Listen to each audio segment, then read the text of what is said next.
Hello Year 9s, this is the second part of the NAPLAN intermediate level in algebra.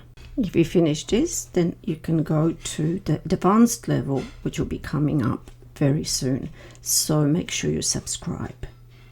When you're connecting x and y and trying to find a rule, you can substitute the x and y into each equation.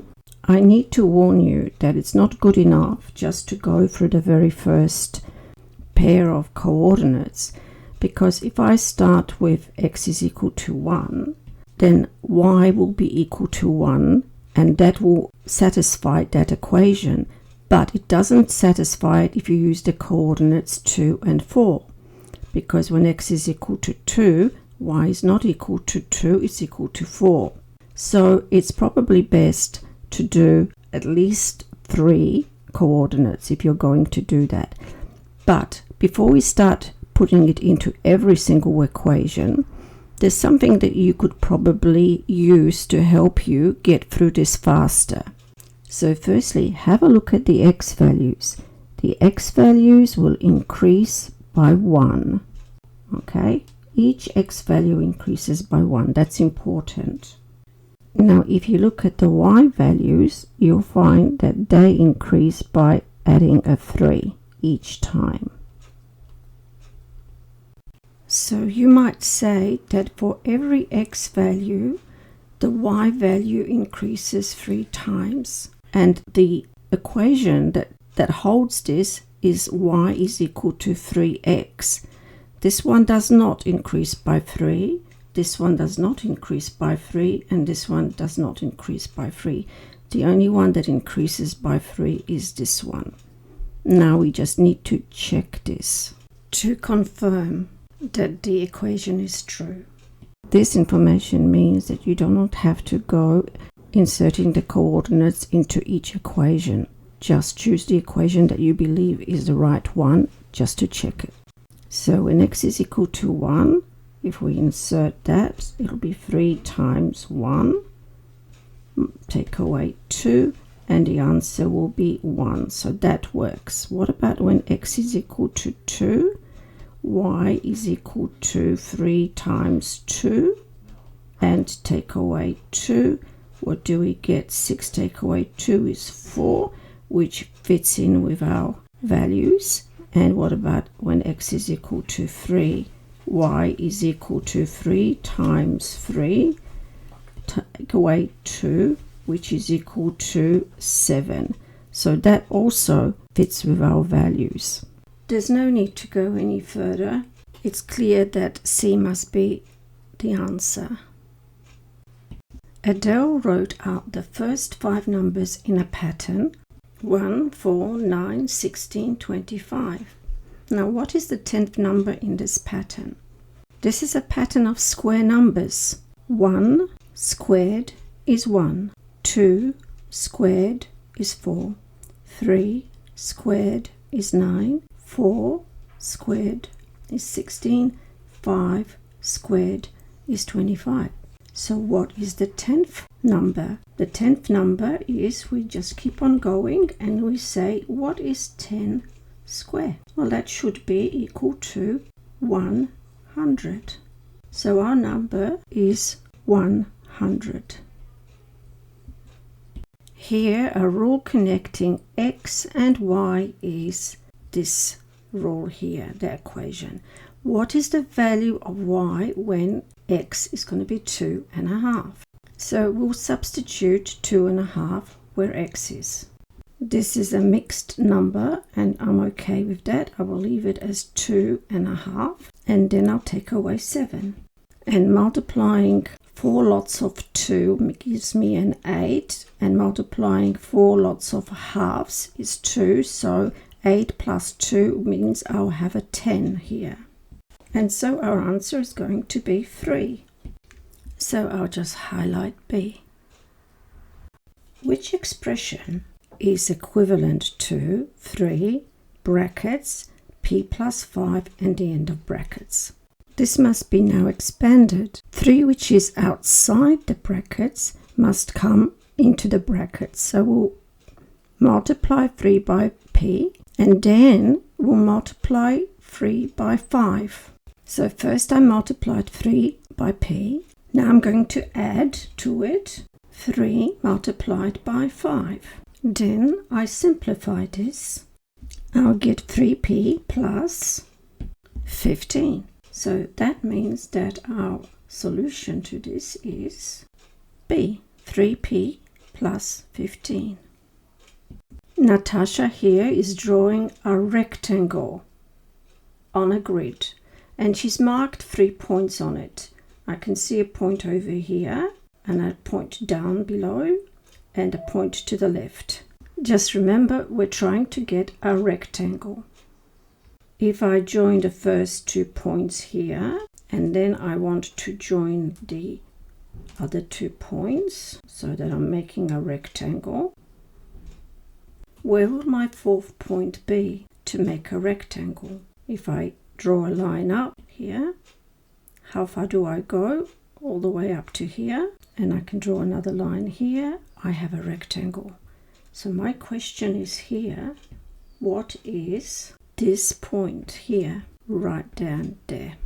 To find out what the coordinates are, you have to go along the x-axis first. So going along the x-axis, I get up to point -2, and then I've got to go up to 4. The x value is always first, so that'll be -2, and the value up here is +4. So my answer will be -2, 4. This type of question can be done 2 ways.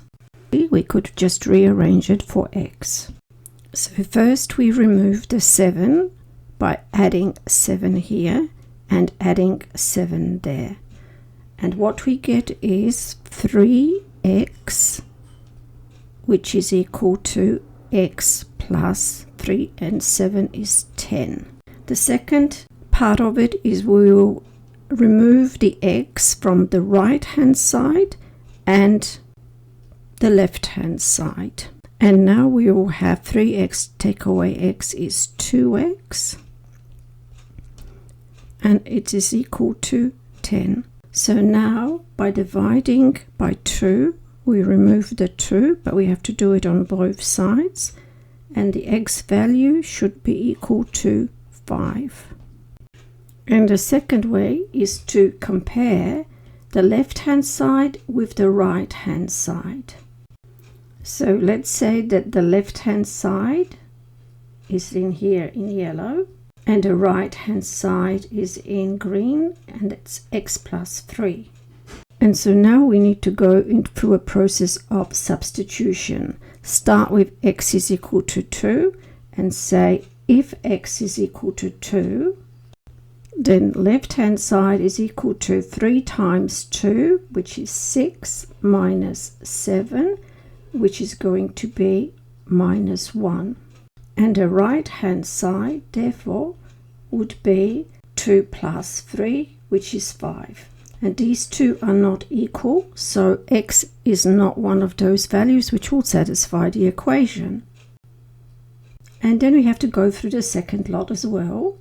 And so we say if x is equal to 3, what happens to the left hand side? Then the left hand side becomes 3 times 3 is 9, 9 take away 7 is 2. What happens to the right hand side? The right hand side means it's 3 plus 3, which is 6.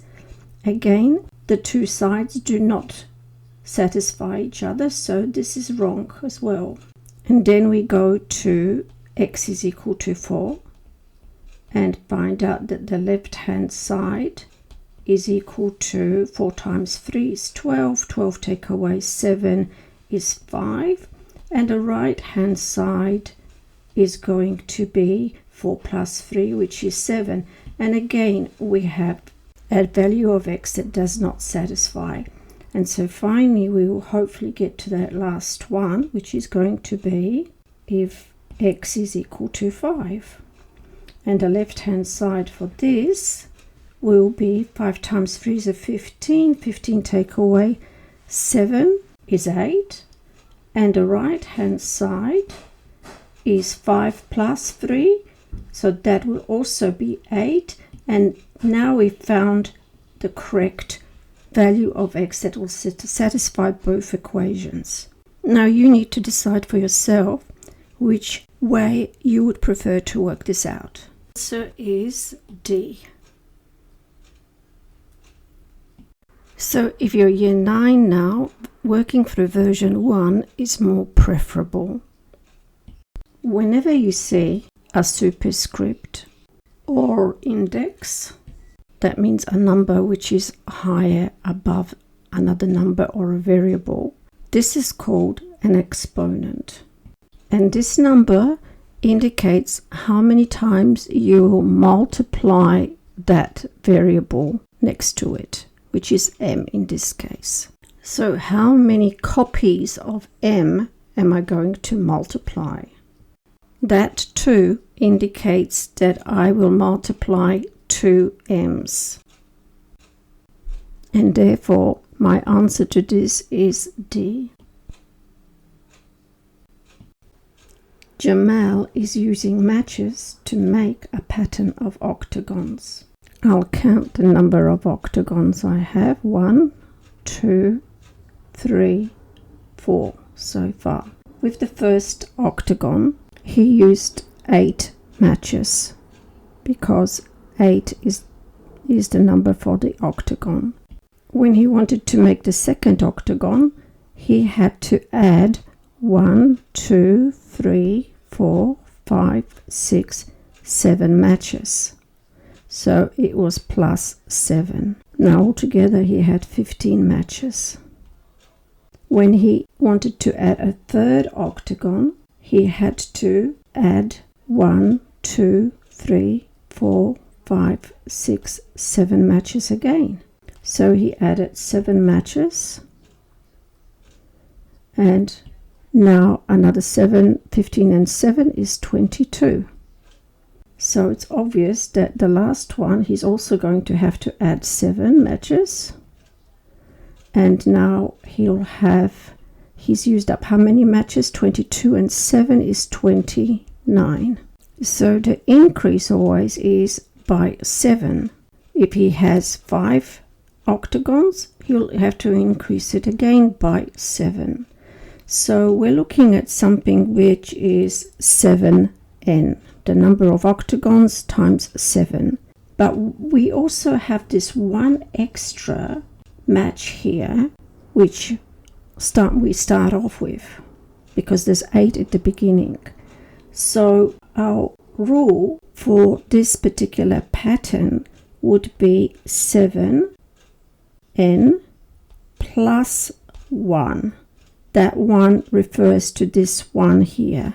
Let's just check if that is right, okay? So if 1 octagon is made, 1 times 7 is 7 plus 1 is 8. So we're okay.